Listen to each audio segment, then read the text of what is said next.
extensive and deep burns are never seen in other conflicts. Never.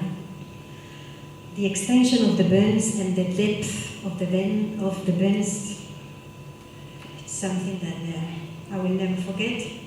Not the smell.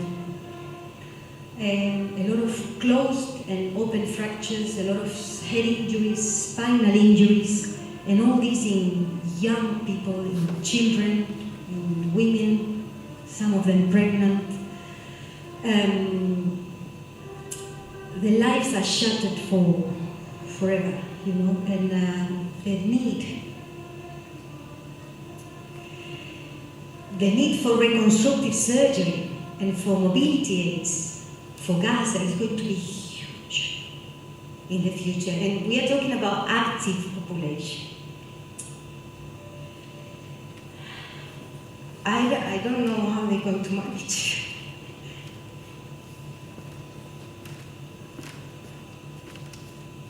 Okay, let's continue.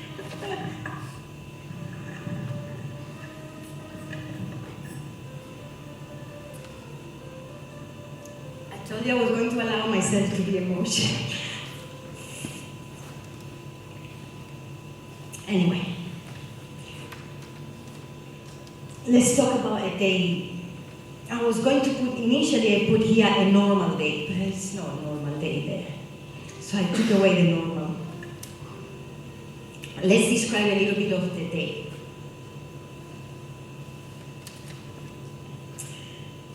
During the night, continuing airstrikes. You could sleep in between the airstrikes if it was a good night.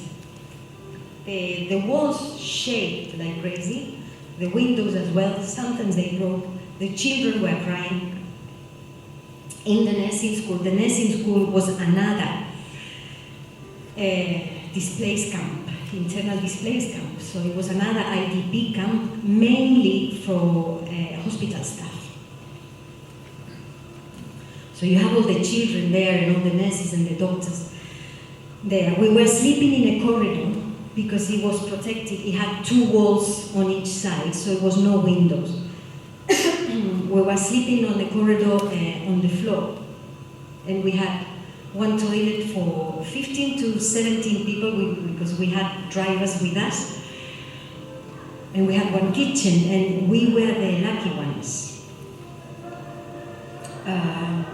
So during the night, you sleep what you can in between airstrikes. You hear the constant artillery, the shootings, the gunshots.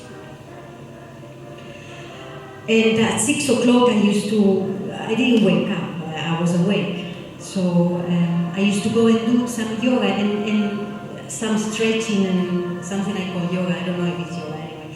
But I used to do it in a room.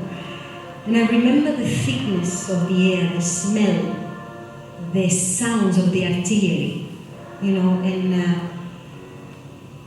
and I kept going, and now I'm doing exactly the same exercises here in Inverness, and I feel the air that is thin. I hear the birds and the peace, and everybody should have that.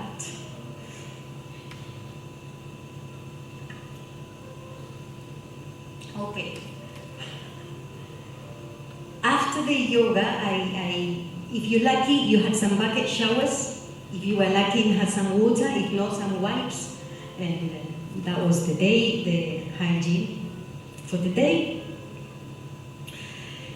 And then I had to do the security checks for the team. So I had to, security checks were at 7 o'clock, and I was in contact with my management twice a day. And during the day, if it was very close airstrikes around the hospital and I was concerned in any way, I used to call the management and see if they can monitor the situation. They will contact Tel Aviv colleagues, and the colleagues in Tel Aviv will monitor the situation to see what was going on. And that was the deal. The problem is that there was no network. The VHFs that we had, the radios that we had, most of the time the antennas got bombed and it didn't work all the time. But we have satellite phones. But I had to go to the rooftop, and when the airstrikes, it's just, you know, it's not easy way out in any way. So at 7 o'clock I used to do the control check and then had breakfast with the team. If there is any news to give, if there is something in the hospital, we used to debrief when it was a death because of the extension of the injuries or whatever, if the patients didn't make it. We used to have a debriefing and see how the team was working. I was really worried about the dynamics of the team, so I was taking care of that a lot and trying to make sure that everybody has the space and everybody respect each other. It was a difficult, tough, but what makes a difference is that the work that we're doing makes sense. And it's a drop in the ocean, and I kept repeating this to the team, I know it's not enough. I know it will never be enough. I know this is a drop in the ocean, but what we do is important, and what we do makes all sense. So it makes sense that we are here. And I kept repeating that message to the team.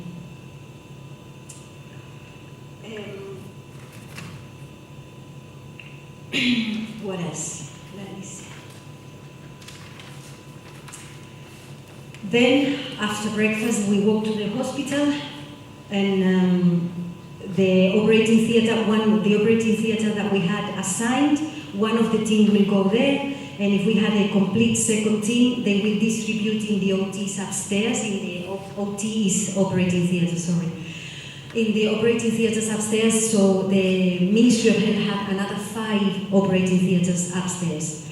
The Ministry of Health used to take all the fresh cases. Again, there is a system in place. They were able to take the orthopedic surgeons, the plastic surgeons from the Ministry of Health, and the nurses and doctors were able to take all the fresh cases. And then we used to hand over the complex cases that they couldn't cope with. So we were there supporting the Ministry of Health, but they were the main ones doing all the fresh cases and all the new cases. We try, and I was trying to keep Fridays with no elective, with no list for operating theatre, so the team could rest a little bit, but that wasn't always possible. And it was always one team on duty on Fridays, but we could have a bit of a rest there. And a day-to-day in Gaza is reflected on this picture. You see, it's queuing for everything. People have to queue for everything, for water, for toilets, for food, for care, for clothes, for mattresses. They have to queue and queue for everything and for hours. But there is dignity in this. The people haven't lost dignity. The sense of community is so strong. There were no patients without relatives. We had a protocol in place for unaccompanied minors that we didn't have to use. However, UNICEF is reporting that 17,000 minors are unaccompanied and have lost the whole family. So there is a problem, of course, but we didn't see that in EGH at the time that I was there. Every patient had a relative, and if they didn't have, they will come with someone else's. No one was left without food, and the hospital was not able to provide for them food. The hospital was providing with the small kitchen they had, was providing for the staff only, because they have no capacity. And if they start giving to the patients, they will have to start giving to the rest of the people living inside the compound, because everybody needed food. And that was a problem that we couldn't even deal with. We had the economy and security people from our organization coming to do a kitchen assessment in the hospital. The kitchen was run by a group of volunteers in exchange of food. And we couldn't, with the budget that we had, we couldn't cope with the kitchen demand for 10,000 people and 10,000 around us. So we decided not to start. What we had, the only thing that we had was a high protein bar that we were giving to patients, and our excuse was, this is medication. This is considered medication, because we didn't have enough for the patients, and we couldn't provide for the patients only. If you provide food, you provide for everyone. But every patient was fed.